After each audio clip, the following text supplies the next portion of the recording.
Hello guys, welcome back to our channel. So ఇవాళ మనమైతే అర్షద్ వర్సి ప్రభాస్ గారి మీద చేసిన కామెంట్స్ మీద అయితే రియాక్ట్ అవుదాం. సో ఫస్ట్ ఆఫ్ ఆల్ అయితే ఈ క్లిప్ చూడండి. సో దేని గురించి అనేది మీకు అర్థమవుతుంది. जब अमित जी was unbelievable.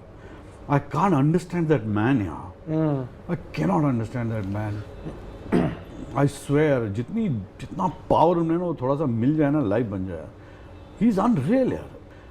तो मुझे ऑन द होल पिक्चर मुझे Prabhas I am really sad but why was he was like a joker.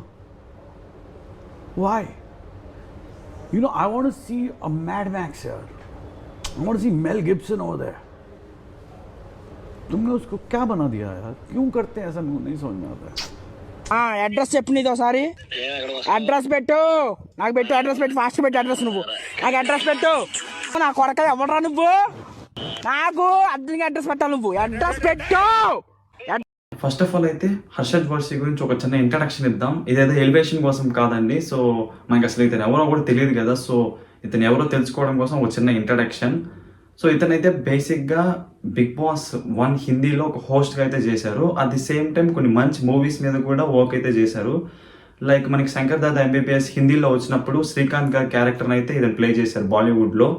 So కొన్ని మంచి కైండ్ ఆఫ్ మూవీస్ కూడా చేశారు. బట్ ప్రజెంట్ అయితే ఇతను ఏ మూవీస్ కూడా చేయట్లేదు. అండ్ ఈ ఇన్సిడెంట్ ఎప్పుడు జరిగిందంటే రీసెంట్ టైమ్స్లో ఇతను ఒక ఇంటర్వ్యూ అయితే ఇచ్చారు. సో బేసిక్గా ఇంటర్వ్యూస్ అంటే కామన్గా బిగ్ మూవీస్ గురించి డిస్కషన్ అనేది కంపల్సరీ జరుగుతుంది. సో అటువంటి కైండ్ ఆఫ్గానే కల్కి మూవీ గురించి కూడా డిస్కషన్ అయితే వచ్చింది.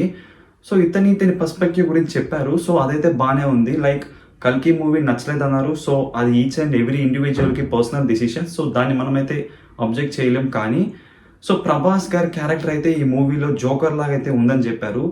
అండ్ దీన్ని బాలీవుడ్ వాళ్ళు ఎలా డిఫెండ్ చేస్తున్నారంటే ఇతను డైరెక్ట్గా ప్రభాస్ అనలేదు, ప్రభాస్ చేసిన క్యారెక్టర్ని మాత్రమే అన్నాడు అని అయితే డిఫెండ్ చేస్తున్నారు. సరే మనకి క్లియర్గా అయితే కనిపిస్తుంది ఇతను ప్రభాస్ గారిని డైరెక్ట్గా జోకర్ లాగా ఉన్నారు అనేసి అయితే చెప్పడం జరిగింది.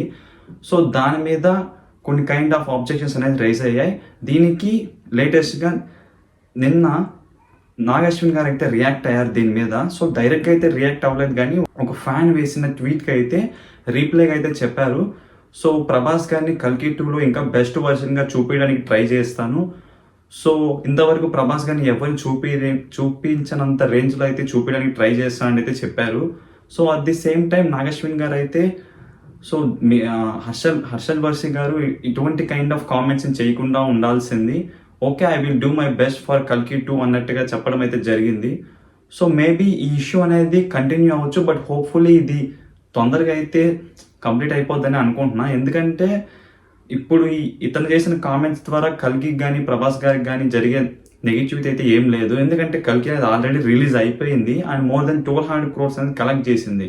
ఇప్పుడు మూవీ బాగుంది కాబట్టి ఆ కైండ్ ఆఫ్ రేంజ్ అనేది వెళ్ళింది మూవీ అయితే.